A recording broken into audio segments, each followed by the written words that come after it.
Ishmael was Abraham's firstborn son with Agar. Her mother, Agar, was Sarah's Egyptian servant. Her father, Abraham's wife.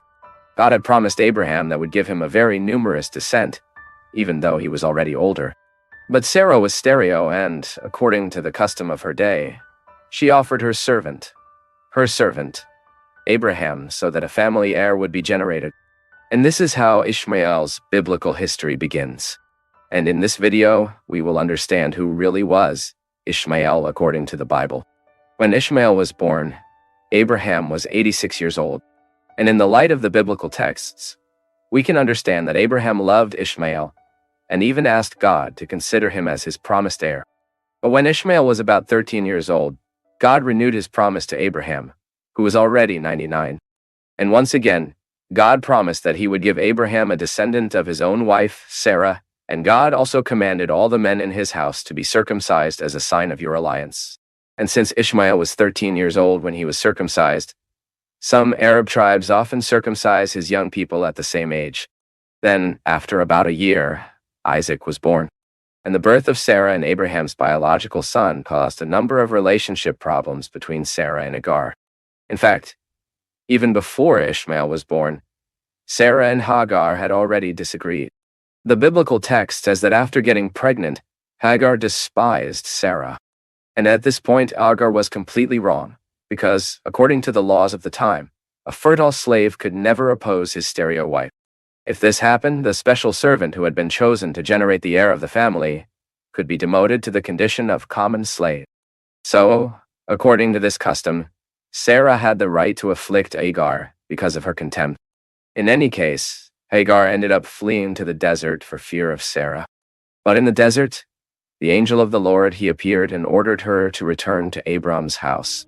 It was also in the desert that the angel told her that the son she carried in her womb would be called Ishmael. Therefore, the name Ishmael means God hears, because the Lord heard Hagar's affliction, as we read in Genesis 16:11. But the disagreement between Sarah and Hagar reached her peak when Isaac was weaned. At Isaac's weaning party, Ishmael ended up mocking Isaac. This one was very offended and demanded that Abraham would send Hagar and his son, as we read in chapter 21 of the book of Genesis. But this request from Sarah contradicted the customs of the time. After all, according to the regulations of that time, Ishmael was a legitimate son, not only of Abraham, but also from Sarah, since he had been generated by his personal servant. In very extreme cases, the son of a gentleman with a servant could even be relegated with position within the family core, but he could never be expelled. So, of course, all of this caused great disgust to Abram. But God once again spoke to Israel's patriarch and assured that he should not be worried about Isaac. The Lord assured that he would take care of the slave's son and also give him a great descent. The biblical text does not provide the details about everything that involved and motivated Sarah's request for the expulsion of Ishmael Hagar, but seems to be more than something specific that Ishmael has done. Sarah saw him as a threat to the position of her biological child in family. Then, after being comforted by the Lord, Abraham said goodbye to Hagar and his son. They took bread and water with them, but at one point the water is over and they thought they would die. The Bible even says that at that moment Hagar put Ishmael under a tree and walked away from him so as not to see him die. At this point, it is common for people to imagine that by that time, Ishmael was a very small boy, but most likely he was a teenager at the age of 16. And still in chapter 21 of the book of Genesis, we read that God has rescued both of them, Agar and Ishmael, and once again he renewed his promise that he would make Ishmael a very prosperous man. Ishmael then went to live together with his mother in the Beersba desert, and then in the Paran desert. And although Isaac was left as the only heir to Abraham, Ishmael and the other sons of Abraham outside his marriage to Sarah benefited from him, as we read in chapter 25 of the Genesis book. This means that both the son of Agar, Ishmael, and the sons of Keturah all received material goods from the patriarch. And although there was that disagreement between Ishmael, Isaac, Agar, and Sarah after adults, the Bible no longer records any disagreement between Ishmael and Isaac. Even the two appear in the biblical text of Genesis in chapter 25, as those responsible for taking care of the burial of Abraham and Machpelah. The Bible concludes Ishmael's story stating that he became a great hunter. He was very skilled with bow and arrow, and Hagar sought an Egyptian wife for Ishmael, and with her he had 12 children and a daughter. Later, in the light of chapters 28 and 36 of the book of Genesis, we can understand that Ishmael's daughter was marrying Esau, son of Isaac. The names of the children of Ishmael are cited in Genesis chapter 25, between verses 13 and 15, and most of these names are mentioned in other biblical passages as tribal families of a certain influence at the time. Even Ishmael's descendants are usually identified in the Bible as Ishmaelites. They organized themselves in 12 tribes that lived in mobile camps in the southern desert. The Bible also says, in chapter 25 of the book of Genesis, that Ishmael died at the age of 137. But she does not inform where he was buried, although the Muslim tradition states that he was buried in Mecca. Finally, in the New Testament, Ishmael is mentioned especially by the Apostle Paul. Note chapter 4 of his letter to the Galatians. Paul used the figure of the slave son in his allegory about the opposition of the legalistic religious who pursued the Gentile believers, those who were born according to the Spirit and enjoyed freedom in Christ. Over time, the name Ishmael has become relatively common.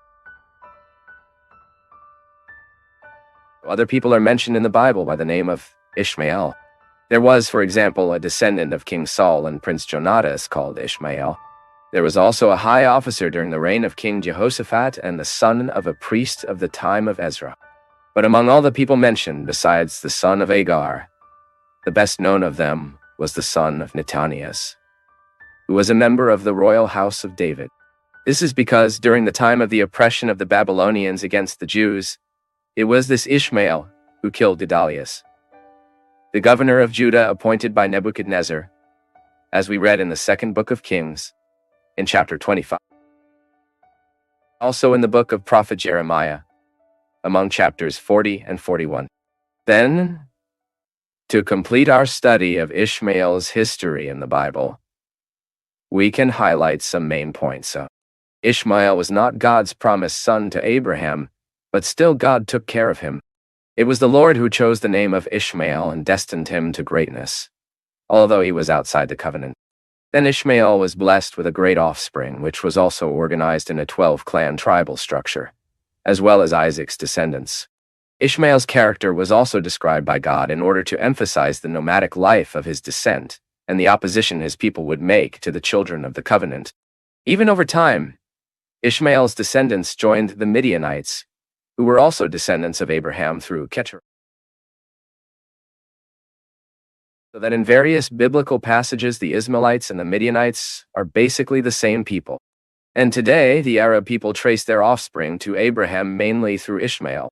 And finally, from a broader form, Ishmael's story in the Bible goes far beyond a personal biography. His history, in contrast to Isaac's story, reveals much about God's work and the shedding of his grace in the history of redemption.